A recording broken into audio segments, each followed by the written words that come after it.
Okay, Assalamualaikum warahmatullahi wabarakatuh. Apa khabar semua? Semoga kamu sudah bersedia. Okay, InsyaAllah pagi ini kita akan belajar tentang tajuk akidah. Akidah. Okay. Hari ini kita akan belajar tentang hari kiamat. Okay. Kamu masih ingat lagi ke hari kiamat merupakan rukun iman yang ke-5. Yang pertama, beriman kepada Allah. Yang kedua, beriman kepada malaikat. Yang ketiga, beriman kepada Rasul. Yang keempat, beriman kepada kitab. 5, beriman kepada hari kiamat. Jadinya yang keenam, beriman kepada qada dan qadar. Bila rukun iman ni yang 6, semua kita kena percaya, beriman apa yang Ustaz sebut tadi. Jadi hari ini kita akan tekan berkaitan dengan hari kiamat. Tajuk ni kita dah belajar dan kita akan buat ulang kaji. Okey ya. Hari kiamat akan berlaku pada bila? Wallahu alam, kita tak tahu bila. Okey. Hari lahir kita tahu. Hari kiamat merupakan benda rahsia Allah. Allah sahaja yang akan tahu. Apa tujuan?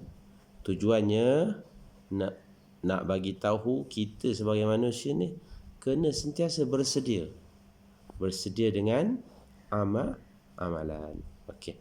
Apa dia hari kiamat? Hari kiamat ialah hari kemusnahan ataupun hari kebangkitan. Apa yang musnah? Semua makhluk Allah. Kita, manusia, kita, tumbuh-tumbuhan, binatang, semua sekali yang ada di dunia ini akan musnah, akan hancur. Dan Allah akan bangunkan semula. Itu dimaksud hari kiamat ialah hari kemusnahan dan hari kebangkitan. Semua makhluk Allah yang ada di atas bumi. Okey, jadi dan Allah akan musnah, dah hancur semua. Allah akan bangunkan semua manusia, letak di satu tempat yang sangat luas, nama dia padang mahsyar. Okey, apa tujuannya? Pada waktu itulah Allah akan hisab ataupun akan hitung setiap amal kebaikan dan kejahatan yang kita telah kerjakan, yang telah kita buat di atas bumi ini. Itu sebab setiap amalan, setiap perkara kita buat, kita kena ingat dosa pahala. Baru kita akan sentiasa bersedia. Kita tak boleh ikut suka hati lah nak buat apa-apa. Tak boleh. Kita bukan macam orang kafir ataupun orang bukan Islam. Mereka suka hati nak buat apa, nak minum arak, nak buat jahat, sepulanglah.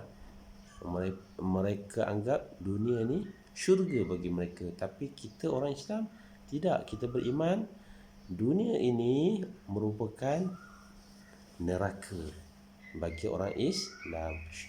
Syurga kita mana? Dekat akhirat. Itu sebab kita nak buat, kita kena hitung dosa pahala.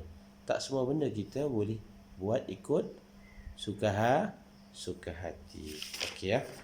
Jadi hari akhirat ini ataupun hari kiamat ini dia tidak terlepas dengan dua tanda-tanda. Ingat lagi kan? Tanda apa? Tanda-tanda kecil dan tanda-tanda besar. Tanda-tanda kecil nak berlaku hari kiamat dah ada. Allah dah bagi tanda.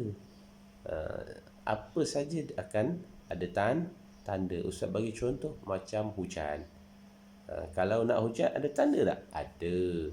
Tanda dia cuaca akan jadi mendung, awan akan jadi gelap. Itu tanda-tanda nak hujan. Sama juga dengan hari kiamat. Hari kiamat Allah dah bagi tanda. Tanda-tanda kecil sangat banyak.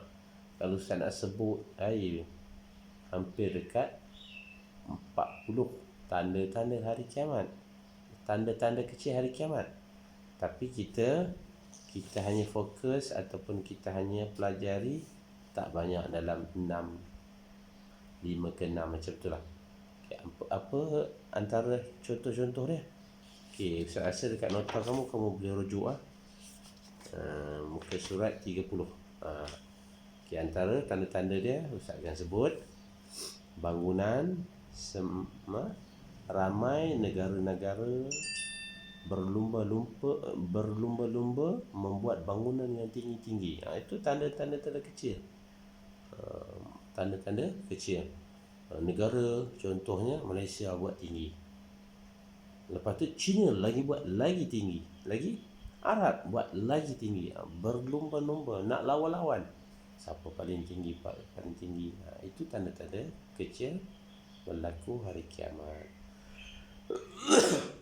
Lagi banyaknya berlaku kerosakan ataupun gempa bumi dekat mana-mana, sama ada di Asia, dekat Timur Tengah, dekat Arab, dekat Eropah, dekat Jepun. Ada saja kita dengar berlakunya gempa bumi ataupun kemusnahan alam. Itu antara tanda-tanda kecil. Lagi banyak berlakunya peperangan ataupun kerosakan. Contoh baru-baru ni, apa isu yang kamu tahu tentang peperangan? Berlakunya peperangan apa dia? Palestin dengan Israel. Masing-masing negara nak menakluki ataupun menjajah. Contohnya Israel dia nak rampas negara Palestin. Itu berlaku dekat Arab. Banyak lagi sebelum ni dekat Arab juga, dekat Syria berlakunya peperangan. Itu tanda-tanda kecil dah akan berlaku peperangan.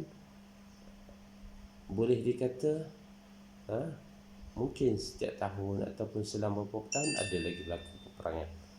Okay, seterusnya berlakunya fitnah berluasa. Orang ni fitnah orang ni, orang ni fitnah orang ni. Ataupun contoh-contoh lain, ramainya apa? Anak derhaka kepada ibu. Itu tanda-tanda kecil. Okey, lagi matinya golongan ataupun ahli ilmu, orang-orang alim, orang-orang cerdik pandai. Tinggal orang-orang yang tak apa cerdik ni, orang-orang jahil ni. Bila orang-orang jahil tinggal, mereka lah akan mentadbir alam ini. Bila mereka takbir, mereka urus dengan dia orang tak pandai, maka berlakulah kerosakan. Start pada situlah, sedikit demi sedikit musnah ataupun rosaknya dunia ini. Okey, itu tanda-tanda kecil. Kamu cuba tengok muka surat 29, 30 kan. Kamu boleh jawab. Okey, seterusnya kita tengok tanda-tanda besar. Pernah kamu Ustaz bagi penerangan sedikit tentang tanda-tanda besar. Contohnya munculnya Dajjal. Dajjal ni satu makhluk Allah yang sangat jahat. Kalau kita manalah tahu usia kamu panjang kan, kamu akan berjumpa dengan Dajjal, maka bukan berjumpa, dengar saja, Dajjal datang ataupun muncul di sekian-sekian tempat. Nabi suruh lari, menyorok. Jangan dah tak isi nak tengok, jangan tak isi nak tengok lah. Saya ni orang kuat, orang beriman, tidak akan terikut dengan fitnah dia, dengan arahan dia. Tidak. Dajjal ni Allah bagi dia kekuasaan, kelebihan, dia boleh pukau manusia. Manusia akan tertarik dengan dia, apatah lagi kalau jumpa dia. Jadinya Nabi suruh kalau dengar saja Dajjal ada di satu tempat, cepat-cepat lari menyorok. Kerana Dajjal ni sangat hebat dengan kejahatannya. Jadi kita bimbang, takut kita terikut. Itu sebab kita kena berlindung pada sekarang ni dengan banyak baca doa dan surah Al-Kahfi. Okey. Seterusnya apa lagi tanda-tanda besar? Turunnya Nabi Isa. Nanti Nabi Isa akan turun. Kamu ingat tentang cerita Nabi Isa? Okey, saya cerita sikit tentang sekarang ni agama Kristian, mereka beriman dengan 3 Tuhan.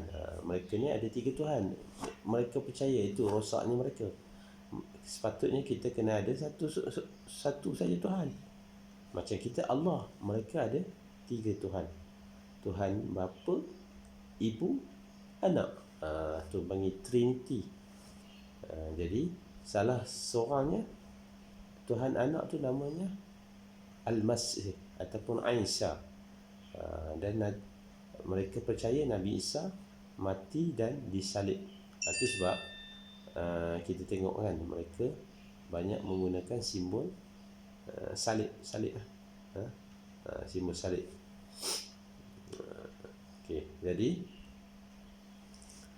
hakikatnya Nabi Isa ni tidak mati, Allah angkat ke langit, Allah simpan ke langit. So akhir zaman nanti Nabi Isa akan turun dan akan perbaiki kerosakan kepercayaan orang terhadap Nabi Isa. Orang mengatakan Nabi Isa ni Tuhan. Dia perbetulkan balik. Dia kata sebenarnya aku bukan Tuhan, aku hamba Allah. Itulah sedikit nanti Ustaz akan cerita lagi di sekolah nanti. Okey, seterusnya apa lagi tanda-tanda besar? Keluarnya 2 makhluk namanya Ya'juj dan Ma'juj. Makhluk ni sebelum munculnya Dajjal, keluar 2 makhluk ni. Di golongan Ya'juj Ma'juj ni satu golongan yang makhluk yang sangat-sangat ganas. Difahamkan sangat ganas. Mereka dulu yang akan buat kerosakan alam ni. Sekarang ni mana makhluk ni? Dah ada, tapi Allah simpankan di satu tempat. Allah kurungkan mereka di satu tempat. Okey itu sajalah sedikit. Lagi terbitnya matahari dan bulan. Dia matahari dan bulan dia terbalik munculnya. Satu utara, satu selatan. Dia terbalik. Nanti sepatutnya malam keluar bulan, tapi pada nak berlakunya hari kiamat, waktu malam keluar matahari. Kita lain macam, kenapa aku nak tidur keluar matahari? Jadi orang yang biasa belajar tentang tanda-tanda hari kiamat ni, dia akan dapat tahu ini dah dekat sangat dah berlaku hari kiamat ni. Itu contoh. Ya. So tanda-tanda lagi banyak lagi kamu boleh cari dekat YouTube kan. Kamu tulislah hari kiamat, tanda-tanda kecil, tanda-tanda besar. Sangat banyak dia bagi contoh-contoh. Dalam buku ni tak banyak dia tulis, sikit-sikit saja. So contoh-contoh lagi kamu boleh tengok dekat YouTube, penerangan dekat YouTube tu. Okey. Jadi Ustaz bekalkan kamu punya modul. Cuba kamu siapkan dari muka surat 29. Ini aktiviti kamu sampai, kalau kamu ada lah, sampai muka surat 32. Ada? Okey, so kalau kamu ada, kamu siapkan pada muka surat 29 sampai 32. So kamu screenshot satu sahaja muka, semuka saja. Ustaz minta kamu siapkan 4 muka kalau kamu ada lah. So kamu screenshot satu saja, Ustaz nak tengok hasil kerja kamu. So kamu hantar di grup kelas. Boleh? Itu sahaja aktiviti yang kamu kena siapkan pada hari ini. Semoga kamu dapat memahami apa pembelajaran yang kita bincang ataupun kita belajar pada hari ini. Wallahu a'lam. Boleh? Okey. Banyak lagi kuih raya kat rumah ke? Kalau ada tu hantarlah Ustaz. Okey ya. Wallahu a'lam. Jadi akhir sekali Ustaz mohon kemaafan sekiranya ada kesilapan ataupun silap dan salah Ustaz dalam sepanjang Ustaz mengajar kamu lah.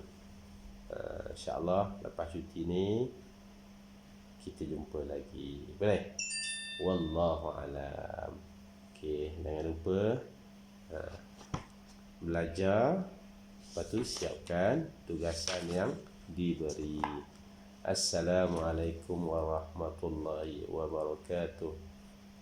Bye.